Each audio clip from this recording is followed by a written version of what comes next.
வணக்கம்.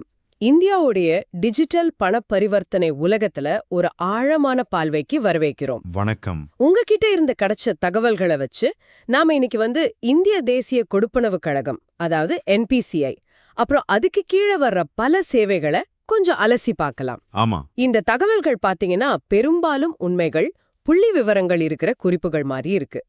சோ நம்ம நோக்கம் என்னன்னா, இந்த அமைப்புகள், அதோட முக்கிய அம்சங்கள், அப்புறம் இந்த லிமிட்ஸ், அதாவது வரம்புகள், இதெல்லாம் புரிஞ்சுக்கிட்டு உங்களுக்கு ஒரு தெளிவான பார்வை கொடுக்கறது தான். நிச்சயமாங்க. இன்னைக்கு டிஜிட்டல் இந்தியால என்பிசிஐயோட பங்கு அது ரொம்ப ரொம்ப முக்கியம். இது வெறும் டெக்னாலஜி மட்டும் இல்ல, கோடிக்கணக்கான மக்களோட அன்றாட வாழ்க்கையை ரொம்ப ஈஸியாக்குற ஒரு கட்டமைப்பு இது. உண்மைதான். அதுக்கு கீழே இருக்கிற சர்வீசஸ், அதோட பன்முகத்தன்மையை பார்க்கும்போது இது எவ்வளவு பெரிய இம்பாக்ட் பண்ணிருக்குன்னு நல்லா புரியும். எல்லாரும் நிறைய யூஸ் பண்ற யூபிஐ, யூனிஃபைட் பேமெண்ட் இன்டர்ஃபேஸ், இதுல இருந்து ஆரம்பிக்கலாமா? ஆரம்பிக்கலாம். ஏப்ரல் 2016 வந்துச்சு. இது விபிஐ, அதாவது வர்ச்சுவல் பேமெண்ட் அட்ரஸ் மூலமா வேலை செய்யுதுன்னு உங்க குறிப்புகள் சொல்லுது. பேசிக்கா இது என்ன, ஏன் இவ்வளவு பாப்புலர் ஆச்சு? ஆக்சுவலா யூபிஐயோட வெற்றிக்கு முக்கிய காரணம் அதோட சிம்பிளிசிட்டி தான். ரொம்ப எளிமை. ஆமா. பேங்க் அக்கவுண்ட் நம்பர், ஐஎஃப்எஸ்சி கோடுன்னு பெரிய விவரமெல்லாம் ஷேர் பண்ணாம ஒரு யூனிக் யூபிஐ ஐடி, அதாவது அந்த விபிஐ மட்டும் போதும். பணம் அனுப்பலாம், வாங்கிக்கலாம். அதுவே பெரிய விஷயம். ஆமா. இது ஐஎம்பிஎஸ் டெக்னாலஜி மேல உருவாக்கப்பட்டது. அதனால டிரான்சாக்ஷன்ஸ் பாத்தீங்கன்னா ஆல்மோஸ்ட் உடனடியா நடக்குது. இன்ஸ்டன்ட். சரி. இன்னொன்னு, இது மொபைல் போன்ஸ் வழியா ரொம்ப ஈஸியா ஆக்சஸ் பண்ற மாதிரி டிசைன் பண்ணிருக்காங்க. ஆமா, அந்த விபிஐ அம்சம் நிச்சயம் ஒரு பெரிய பிளஸ். அது ஒரு பெரிய பிளஸ். ங்கிறதுலயும் ஒரு கட்டுப்பாடு இருக்கு இல்லையா? ஆமாம், இருக்கு. பேங்க் ஆப்ஸ்க்கும் தேர்ட் பார்ட்டி ஆப்ஸ்க்கும் இது மாறுபடுது போல. ஆமாம், அது ஒரு முக்கியமான விஷயம். ஒரு டிரான்சாக்ஷனுக்கு மேக்ஸிமம் லிமிட் 1 லட்சம். அது சரிதான். சரி. ஆனா ஒரு நாள்ல எத்தனை டிரான்சாக்ஷன்ஸ் பண்ணலாங்கிறதுல வித்தியாசம் இருக்கு.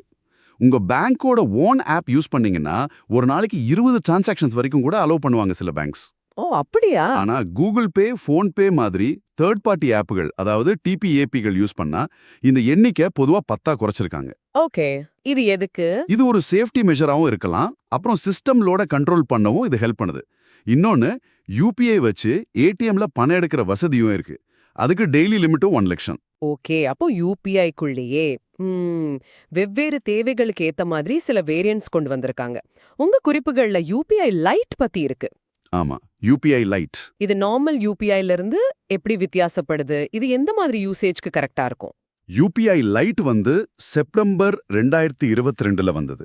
இது குறிப்பா பாத்தீங்கன்னா ரொம்ப சின்ன அமௌண்ட்டுக்கு வேகமா டிரான்சாக்ஷன் பண்றதுக்கு. உதாரணமா யோசிச்சு பாருங்க, ஒரு டீ குடிக்க இல்ல சின்னதா ஒரு பொருள் வாங்க, அதுக்கெல்லாம் பின் போட்டு பணம் அனுப்புறது சில சமயம் கொஞ்சம் எப்படி சொல்றது, லேட்டா ஃபீல் ஆகலாம். ஆமா, சில சமயம் எரிச்சலா கூட இருக்கும். கரெக்ட். அதை தவிர்க்க தான் இந்த லைட். இது உங்க போன்லயே ஒரு சின்ன வாலெட் மாதிரி வேலை செய்யும். ஆன் டிவைஸ் வாலெட்னு சொல்றாங்க. ஓ, போன்லயா? ஆமா. இதுல அதிகபட்சமா 2000 வரைக்கும் நீங்க இருப்பு வச்சுக்கலாம். ஒரு தடவை பணம் அனுப்பும் போது 500 வரைக்கும் அனுப்பலாம். அதுவும் பின் போடாமலேயே. ஓஹோ, பின் தேவையில்லையா? ஆமா, அதுதான் இதோட ஹைலைட். ஒரு நாளைக்கு மொத்தமா நீங்க 4000 ரூபாய் வரைக்கும் இதுல இருந்து அனுப்பலாம். சோ இந்த சின்ன சின்ன அன்றாட செலவுகளுக்கு இது பெரிய வசதி இல்லையா? நிச்சயமா, ரொம்ப சிம்பிளா இருக்கு. சரி, அடுத்ததா உங்க குறிப்புகள்ல யூபிஐ சர்க்கிள்னு ஒன்னு இருக்கு. UPI circle. இது கேட்கவே கொஞ்சம் இன்ட்ரெஸ்டிங்கா இருக்கு. குடும்பத்துக்குள்ள பணம் அனுப்புறத மேனேஜ் பண்ற மாதிரி தெரியுதே. இது எப்படி வேலை செய்யுது? சேஃப்டி எப்படி? ஆமா, யூபிஐ சர்க்கிள் ஒரு இன்ட்ரெஸ்டிங்கான கான்செப்ட். ஒரு பிரைமரி யூசர், அதாவது முதன்மை பயனர், அவங்களுக்கு நம்பிக்கையான 5 பேர் வரைக்கும் செகண்டரி யூசர்ஸா இந்த சர்க்கிள்ல ஆட் பண்ணிக்கலாம். ஓகே. இதன் மூலமா அந்த செகண்டரி யூசர் சார்பா பணம் அனுப்புற அதிகாரத்தை பிரைமரி யூசர் கொடுக்க முடியும். உதாரணத்துக்கு, வீட்டு வேலையாட்களுக்கு சம்பளம் கொடுக்க, இல்ல பசங்களோட பாக்கெட் மணிக்கு இது மாதிரி யூஸ் பண்ணலாம். அப்போ அவங்க நம்ம அக்கவுண்ட்ல இருந்து அனுப்புவாங்களா? இல்ல, பிரைமரி யூசர் தான் பணம் அனுப்புவாங்க. ஆனா செகண்டரி யூசர் சார்பா. செகண்டரி யூசருக்கு மாசத்துக்கு லிமிட் 15,000 ரூபாய். ஒரு டிரான்சாக்ஷனுக்கு லிமிட் 5,000 ரூபாய். இப்படி சில கட்டுப்பாடுகள் இருக்கு. ஓ, கண்ட்ரோல் பிரைமரி யூசர் கிட்ட தான் இருக்கு இல்லையா? ஆமாம், முழு கண்ட்ரோலும் பிரைமரி யூசர் கிட்ட தான். அவங்க எல்லா டிரான்சாக்ஷனையும் பார்க்க முடியும். தேவைப்பட்டா செகண்டரி யூசரோட பெர்மிஷனை கேன்சல் பண்ணிடலாம். பாதுகாப்புக்கு QR கோட் அல்லது யூபிஐ ஐடி மூலமா மட்டும்தான் யூசரை சேர்க்க முடியும். அப்புறம் புதுசா ஒரு செகண்டரி யூசரை சேர்க்கும்போது முதல் 24 மணி நேரத்துக்கு ஒரு கூலிங் பீரியட் இருக்கு. கூலிங் பீரியடா? ஆமாம், அந்த டைம்ல டிரான்சாக்ஷன் லிமிட் வெறும் 5,000 ரூபாய் தான். இது அவசரப்பட்டு தப்பான ஆளை சேர்த்துட்டா பெரிய லாஸ் ஆகாம தடுக்க உதவும். இது நல்லா யோசிச்சு பண்ணிருக்காங்க. நிதிய பகிர ஒரு நல்ல வழி. சரி, யூபிஐக்கு பேஸ் ஐஎம்பிஎஸ்னு சொன்னீங்க. ஆமா, ஐஎம்பிஎஸ் அப்புறம் பெரிய தொகைக்கு ஆர்டிஜிஎஸ் இருக்கு. இதெல்லாம் யூபிஐல இருந்து எப்படி வேறுபடுது? நல்ல கேள்வி. IMPS அதாவது இமிடியேட் பேமெண்ட் சர்வீஸ், இது 2010லயே வந்துருச்சு. இதுதான் 24/7 உடனடி பண பரிமாற்றத்துக்கு வழி செஞ்சது. ஆமா, அதுக்கு முன்னாடி NEFT கொஞ்சம் டைம் எடுக்கும். கரெக்ட். IMPS மொபைல் நம்பர் இல்ல நெட் பேங்கிங் மூலமா யூஸ் பண்ணலாம். UPI விட இதோட ஒரு டிரான்சாக்ஷன் லிமிட் அதிகம். இப்ப 5 லட்சம் வரைக்கும் இருக்கணும் குறிப்பு சொல்லுது. ஓ, 5 லட்சமா? ஆமா. சோ தனிநபர்கள் இல்ல சின்ன பிசினஸ் பண்றவங்க பெரிய தொகைய உடனே அனுப்ப இது வசதியா இருக்கு. ஆனா இது பேங்க் பிரான்ச் வழியா பண்ண முடியாது. சரி, அப்போ RTGS RTGS real time cross settlement. இது இன்னும் ஒரு படி மேல 2004லயே ஆரம்பிச்சாச்சு. ஓ, ரொம்ப முன்னாடியே. ஆமா, இது மிக மிக அதிக மதிப்பு டிரான்சாக்ஷன்ஸ்க்கு, முக்கியமா பேங்க்ஸுக்கு இடையில நடக்கிற பரிவர்த்தனைகளுக்கு. RBI அக்கவுண்ட்ஸ் மூலியமா ஒவ்வொரு டிரான்சாக்ஷனும் அப்பவே தனித்தனியா செட்டில் ஆகும். Cross settlement. கிராஸ் செட்டில்மெண்ட்னா அதாவது மொத்தமா சேர்த்து கணக்கு பார்க்காம நெட்டிங், ஒவ்வொரு பரிமாற்றமும் தனியா உடனே ஃபைனல் ஆயிடும். ஒரு தடவை பணம் போயிடுச்சுன்னா அது ரிவர்ஸ் பண்ண முடியாது. Final and irrevocable. இது பெரிய கார்ப்பரேட் ஃபைனான்ஷியல் இன்ஸ்டிடியூஷன்ஸ்க்கு ரொம்ப முக்கியம். ஓகே, அப்போ தேவைக்கேத்த மாதிரி வேற வேற சிஸ்டம்ஸ் இருக்கு. சின்னதுக்கு UPI லைட், டெய்லி யூஸ்க்கு UPI, கொஞ்சம் பெருசுக்கு IMPS, ரொம்ப பெருசுக்கு RTGS. கரெக்ட். அடுத்து ஆதார் நம்பரை வச்சு பணம் செலுத்துற முறை பத்தி உங்க குறிப்பு சொல்லுது AEPS. இது யாருக்காக எப்படி வேலை செய்யுது? AEPS Aadhaar enabled payment system. இது பாத்தீங்கன்னா பேங்கிங் வசதி அதிகமா இல்லாத கிராமப்புறங்கள்ல இருக்கிறவங்களுக்கு ஆதார் நம்பர் மட்டுமே அடையாளமா வச்சிருக்கிற மக்களுக்கு ஒரு பெரிய வரம்னே சொல்லலாம். எப்படி? உங்க ஆதார் நம்பரையும் கைரேகையும் யூஸ் பண்ணி ஒரு POS மிஷின் மூலியமா பணம் எடுக்கலாம், பேலன்ஸ் செக் பண்ணலாம், பணம் அனுப்பலாம். இதுக்கு பேங்க் அக்கவுண்ட் நம்பரோ டெபிட் கார்டோ பின்னோ எதுவுமே தேவையில்லை. ஓ, கைரேகை போதுமா? ஆமா, ஆதார் நம்பரும் கைரேகையும் போதும். குறிப்புப்படி ஒரு டிரான்சாக்ஷன்கள் லிமிட் 10,000 ரூபாய். இது ஃபினான்ஷியல் இன்க்ளூஷன், அதாவது நிதி சேர்க்கைக்கு பெரிய அளவுல உதவுது.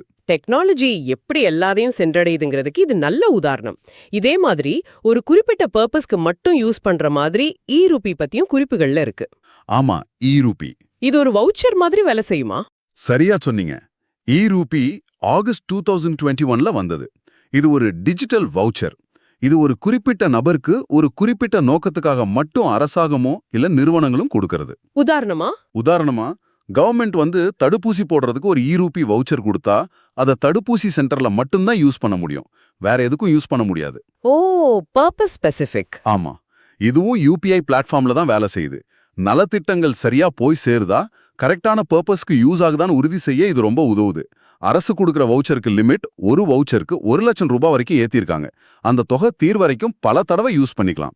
பிரைவேட் கம்பெனிஸ் கொடுக்கிற வவுச்சருக்கு லிமிட் 10,000 ரூபாய். இது பண பயன்பாட்டுல ஒரு புது டைமென்ஷனை காட்டுது. சரி, இப்போ கார்ட்ஸ் பக்கம் வருவோம். ரூபே கார்டு பத்தியும் குறிப்பு இருக்கு. ஆமா, ரூபே. இது NPCIயோட உள்நாட்டு தயாரிப்பு இல்லையா? இது எப்படி விசா, மாஸ்டர் கார்டு மாதிரி இன்டர்நேஷனல் கார்ட்ஸ்ல இருந்து வித்தியாசப்படுது? ஆமா, ரூபே நம்ம இந்தியாவுடைய சொந்த card scheme, domestic card scheme. Visa, master கார்டுக்கு பதிலா. ஆமா, அவங்களுக்கு போட்டியா இந்தியாவிலேயே உருவாக்குன கார்டு இது. டெபிட், கிரெடிட், ப்ரீபெய்ட் எல்லா டைப்லயும் இருக்கு. உள்நாட்டு தயாரிப்புங்கிறதால பேங்க்ஸ்க்கான டிரான்சாக்ஷன் ஃபீஸ் கம்மி. சரி, வெளிநாட்டுல யூஸ் பண்ண முடியுமா? அதுக்கும் ஏற்பாடு செஞ்சிருக்காங்க. டிஸ்கவர் ஃபினான்ஷியல் சர்வீசஸ், ஜப்பானோட JCB, சைனாவோட யூனியன் பே, இந்த மாதிரி இன்டர்நேஷனல் நெட்வொர்க்ஸ் கூட டைப் வச்சிருக்காங்க. அதனால ரூபே குளோபல் கார்டுகளை வெளிநாடுகள்லயும் நிறைய இடத்துல யூஸ் பண்ண முடியும். இது இந்தியாவுடைய டிஜிட்டல் தற்சார்புக்கு ஒரு முக்கியமான ஸ்டெப். அப்போ ரூபே வெறும் டொமஸ்டிக் மட்டும் இல்ல, குளோபல் லெவல்லையும் போகுது. சரி, பண பரிவர்த்தனையை விட்டுட்டு கொஞ்சம் பழைய முறைக்கு, அதாவது செக்ஸ்க்கு வருவோம். செக் ட்ரங்கேஷன் சிஸ்டம், CTS பத்தி உங்க குறிப்புகள் சொல்லுது. ஆமா, CTS. இது எப்படி செக் ப்ராசஸிங்க மாத்துது? CTS 2010ல வந்தது. இது செக் கிளியரிங்க ரொம்பவே மாடர்னைஸ் பண்ணுச்சு. முன்னெல்லாம் ஒரு செக்க பேங்க்ல போட்டா அந்த பேப்பர் செக் ஒரு ஊர்ல இருந்து இன்னொரு ஊருக்கு டிராவல் பண்ணி பணம் கொடுக்க வேண்டிய பேங்க்குக்கு போகணும். இதுக்கு பல நாள் ஆகும். ஆமா, ரொம்ப டைம் ஆகும். CTS இதுக்கு ஒரு எண்ட் கார்டு போட்டது. இப்போ செக்க டெபாசிட் செஞ்ச உடனே அதை ஸ்கேன் பண்ணி அதோட டிஜிட்டல் இமேஜை மட்டும் செக்யூரான வழியில பணம் கொடுக்க வேண்டிய பேங்க்குக்கு அனுப்பிடுறாங்க. அப்ப பேப்பர் செக் போறது இல்லையா? இல்ல, பேப்பர் செக் பயணிக்க தேவையே இல்ல. அதான் ட்ரங்கேஷன். இதனால செக் ரொம்ப வேகமா கிளியர் ஆகுது, பெரும்பாலும் ஒரே நாள்ல.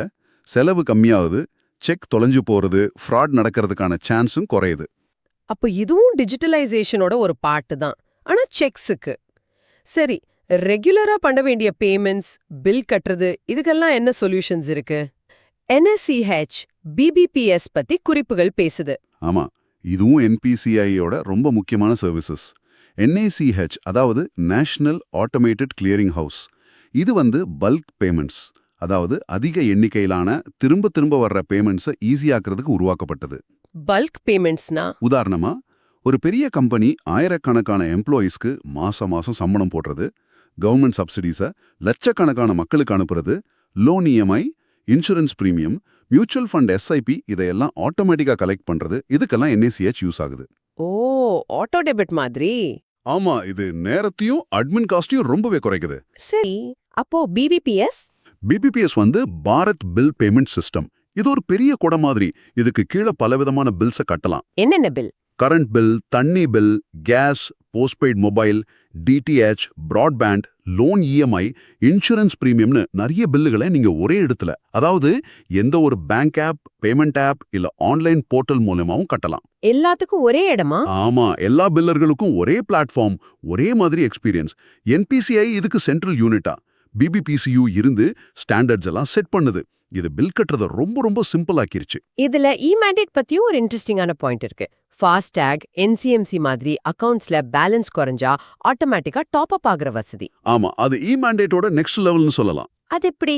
நார்மல் இ-மேண்டேட் ஒரு குறிப்பிட்ட தேதியில ஒரு குறிப்பிட்ட தொகையை எடுக்கிறதுக்கு பெர்மிஷன் கொடுக்கிறது, EMI, SIP மாதிரி. ஆனா இந்த புது வசதி ஒரு த்ரெஷோல்ட் லிமிட் வச்சு வேலை செய்யுது. த்ரெஷோல்ட் லிமிட்டா? ஆமா, உங்க ஃபாஸ்டாக் அக்கவுண்ட்ல பணம் ஒரு குறிப்பிட்ட அளவுக்கு கீழே, உதாரணமா 100 ரூபாய்க்கு கீழே குறையும் போது, நீங்க முன்னாடியே பெர்மிஷன் கொடுத்திருந்தா உங்க பேங்க் அக்கவுண்ட்ல இருந்து ஆட்டோமேட்டிக்கா ஒரு குறிப்பிட்ட தொகையை, உதாரணமா 500 ரூபாயை எடுத்து ஃபாஸ்டாக் அக்கவுண்ட்டை ரீசார்ஜ் பண்ணிடும். ஓ, சூப்பர். இதே மாதிரி NCMC, அதாவது நேஷனல் காமன் மொபிலிட்டி கார்டு இருக்குல்ல, மெட்ரோ பஸ்ஸுக்கு யூஸ் பண்றது, அதுக்கும் பண்ணலாம். இதனால நடுவழியில பேலன்ஸ் இல்லாம மாட்டிக்கிற பிரச்சனை வராது. இது ரொம்ப பிராக்டிக்கலா இருக்கு. இன்னும் சில UPI வகைகளும் குறிப்புகள்ல இருக்கு. UPI 123 Pay, Hello UPI, இதெல்லாம் என்ன? UPI 123 Pay இன்டர்நெட் இல்லாத சாதாரண ஃபீச்சர் ஃபோன்ஸ் இருக்குல்ல, பட்டன் ஃபோன், அதுல இருந்தும் UPI யூஸ் பண்றதுக்கான ஒரு வழி. ஃபீச்சர் ஃபோன்லயா? எப்படி? IVR நம்பருக்கு ஃபோன் பண்ணியோ, மிஸ்டு கால் கொடுத்தோ, இல்ல அதுக்குன்னு இருக்கிற ஆப் மூலமாவும் அந்த ஃபோன்ல இருந்தா டிரான்சாக்ஷன் பண்ணலாம். இதோட டெய்லி லிமிட் 1 லட்சம் ரூபாய், ஒரு டிரான்சாக்ஷனுக்கு 5000 ரூபாய். அப்போ hello UPI? Hello UPI voice commands மூலமா, அதாவது பேசிட்டே UPI டிரான்சாக்ஷன் பண்ற டெக்னாலஜி. இதுக்கும் லிமிட் 1 லட்சம் ரூபான்னு இருக்கு. இந்த ரெண்டுமே டிஜிட்டல் டிவைட குறைக்கிற முயற்சிகள். அதாவது இன்டர்நெட் இல்லாதவங்களும் பேசுறது மூலமாவும் யூஸ் பண்ணலாம். ஆமா, கூடவே NPCI-யோட சொந்த app BHIM, Bharat interface for money பத்தியும் சொல்லணும். இது 20 மொழிகள்ல கிடைக்குது. இதோட லிமிட்டும் 1 லட்சம் ரூபாய். அப்பா, பிரமிப்பா இருக்கு. NPCI-யோட கொடைக்கு கீழே எவ்வளோ சிஸ்டம்ஸ், ஒவ்வொன்றும் ஒவ்வொரு தேவையை கரெக்டா பூர்த்தி செய்யுது. ஆமா, பே லிமிடெட், NFS, நேஷனல் ஃபினான்ஷியல் ஸ்விட்ச், ATM நெட்வொர்க்குக்கு அப்படின்னு சில அப்ரிவியேஷன்ஸும் இருக்கு. இது NPCI எவ்வளோ பறந்து விரிஞ்சு இருக்குன்னு காட்டுது. நிச்சயமா, இது தனித்தனியான சர்வீசஸ் மட்டும் இல்ல, உன்னோட ஒன்னு கனெக்டான ஒரு பெரிய ஈகோசிஸ்டம். ஈகோசிஸ்டம்? ஆமா, ஒரு சூழல் அமைப்பு. UPI-க்கு IMPS பேஸ், AEPS ஆதார் இன்ஃப்ராஸ்ட்ரக்சரை யூஸ் பண்ணுது. இ-ரூபி UPI பிளாட்ஃபார்ம்ல ரன் ஆகுது. ரூபே கார்டு NFS நெட்வொர்க்கை நம்பி இருக்கு.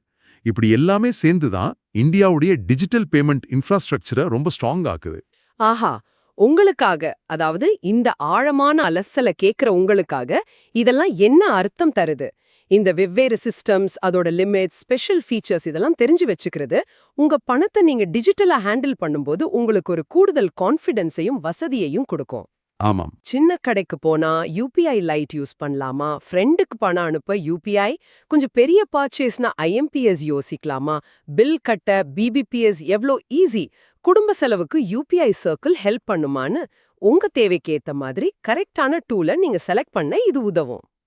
இங்க நாம கவனிக்க வேண்டிய முக்கியமான விஷயம் என்னன்னா, என்பிசிஐ எப்படி வெறும் ஒரு டெக்னாலஜி மட்டும் டெவலப் பண்ணாம டிஃப்ரெண்ட் டைப்ஸ் ஆஃப் யூசர்ஸ், அவங்களோட டிஃப்ரெண்ட் தேவைகள், அவங்க இருக்கிற சூழல், கிராமமா நகரமா ஃபீச்சர் ஃபோனா ஸ்மார்ட் ஃபோனா எல்லாத்தையும் கணக்கில் எடுத்துக்கிட்டு ஒரு மல்டி லேயர்டு எல்லாரையும் உள்ளடக்கின இன்க்ளூசிவான ஒரு இன்ஃப்ராஸ்ட்ரக்சரை உருவாக்குறதுல சக்சஸ் ஆயிருக்குங்கிறது தான். இது இன்னும் வளர்ந்துட்டே தான் இருக்கு.